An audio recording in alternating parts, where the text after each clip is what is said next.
We've had man at arms, we've had man at legs. Maybe we should have man at head, shoulders, knees and toes, knees and toes, knees and toes. No, too long.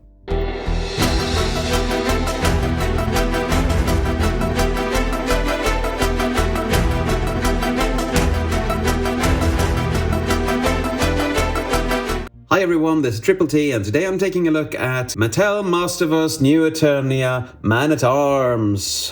And again, look at the box. He looks so beautiful.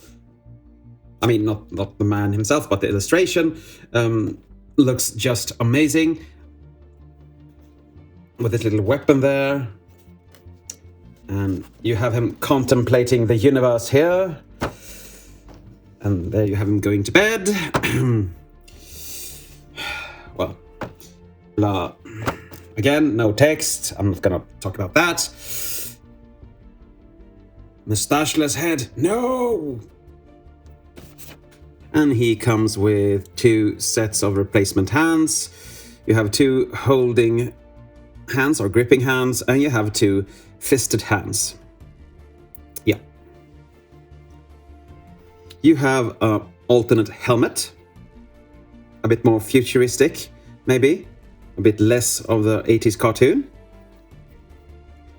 You have a mustacheless head hovering in front of you right now. You have his mace or club. I think this is more of a mace, right? This can turn and we can swap that out. It looks really nice. Well done, I have to say. And you have this little attachment to that mace that makes this actually go. Yeah. The bolt plops out and you have some extra movement. Yep. Now, let's get close and personal with Man-at-Arms. If his Man-at-Legs can stand up on his Man-at-Feet. Yes, good. And as you can see, there is a lot of detailing in that face. You have the mustache, the eyes. You have a really nice sword decoration here on his shoulder piece. Very nice detailing all over. I think this is fur. I don't know, maybe he is hairy. I don't know. Some gold detailing here. And let's look at this helmet all around. It's one unison piece of orange here. And you have a very nice belt and groin cloth here. This is actually one piece that goes all the way around. It looks really, really modern and nice. By modern, I mean ancient Roman times. And you have some leg guards here for that leg. And no, you can't take that away. And here you can see the boot he probably has underneath. And again, this is a new boot to me. It actually feels made of another material than usual because it's stiffer and drier. But anyway, here you have him in all his glory. This shoulder and arm guard are, well, you can take them off, but they are not really pegged in anywhere. So if you release the hand, you can just pull everything off. And I think it's a nice solution due to the fact that they actually need to bend a lot and move about. And if you tab them in somewhere, they might actually not work as intended. So very nicely done. It's actually a hinge in here. On his back, he has a little section where you can store his weapon. You can remove that by hinging it up and taking it out if you want that look, but no. Maybe they are going to reuse this mold for something else and wanted that to exist. I don't know. You have a little Zoa, I think at least it's Zoa, illustration here. Very nice.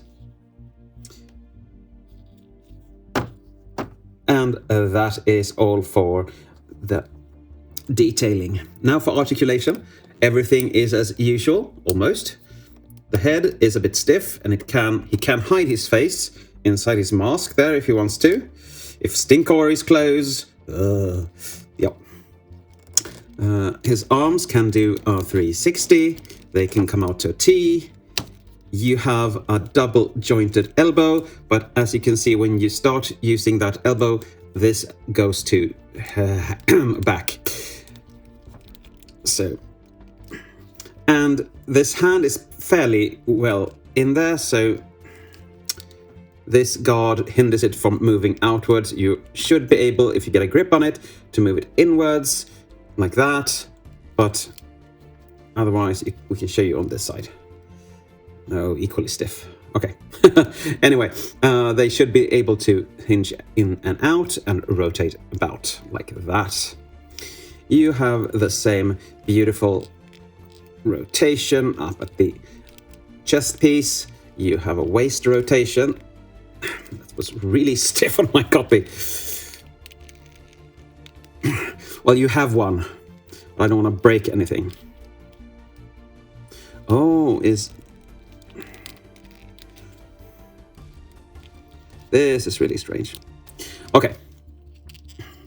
These legs are on that double hinge here, which I really like. So you can get him standing a bit further down if you want to. I don't know if you see the difference, but it's a difference. You just pull the leg down and he becomes a bit taller and he can have his legs out to the side. Like that. I like that. That hinge should have been there from the get-go, in my humble opinion.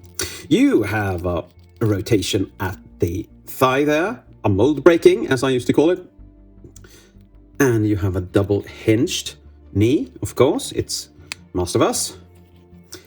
You have a bootcut swivel on this side. This is just a bit... You have it here as well, but it's too stiff to actually do anything about. And the foot can go up and down and all the way around as long as you mind the little leg guard there. Now, you can swap the head out. Stand, not fall. I think my instructions are very, very non-existent. You can swap the head out. And that makes him look like this.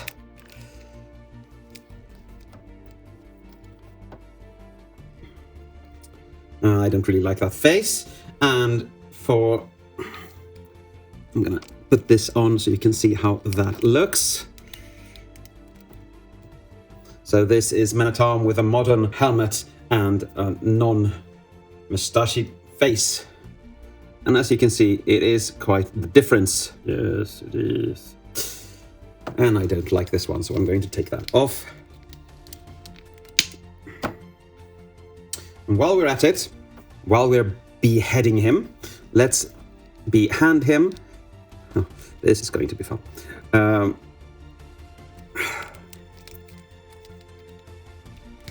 Like that, and then just pull all of this off. As you can see, it is hinged in here, so it does work very well. And you can, of course, unclothe him, and you have,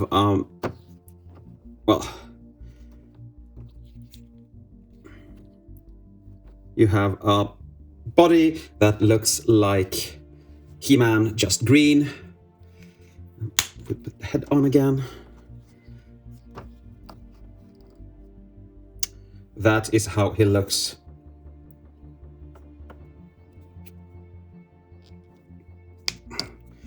The tolerances on these are a bit too much for me, but it works. Now we can actually see that beautiful chest rotation area.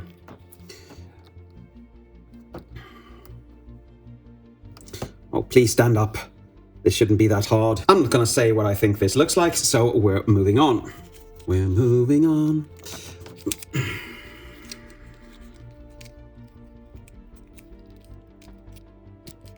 Just tab these back in, like so. Get this hand off. And put this back on.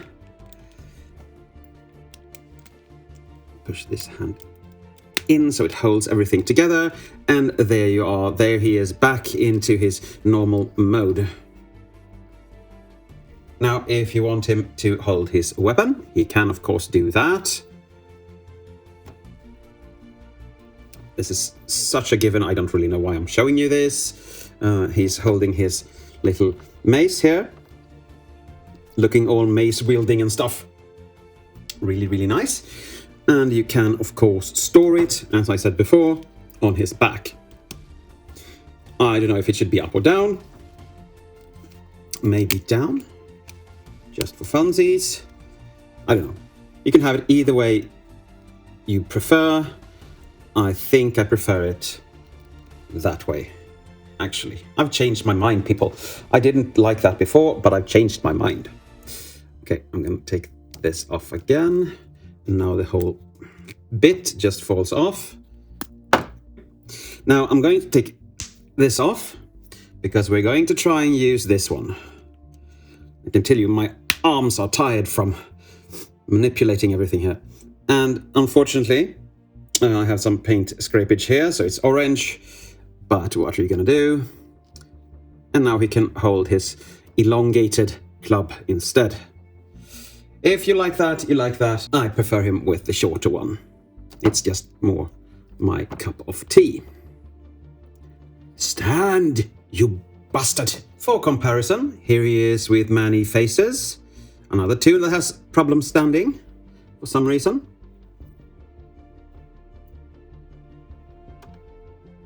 Like that. And one of my absolute favorites, Raman. Mr. Rami. And they look good together. They are about the same height. Rami is a bit shorter, but still looks very good. Yoink. Now for my conclusion, I really like the character Man-at-Arms, and this is a very good rendition. I was fazed by his face the first time I saw it, but after a while I just loved it. There are no real flaws with him, because all of these figures tend to fall backwards and forwards and stuff like that, but they are poseable, and he's sturdy, quality through and through, just like any Mattel toy. His Masterverse score is 10, because he is just that good. So it's a strong, strong recommendation from me if you don't have this version of him. Get him. Don't hesitate. He's worth it. But I guess that's it for today. Thank you for watching, and as always, take care.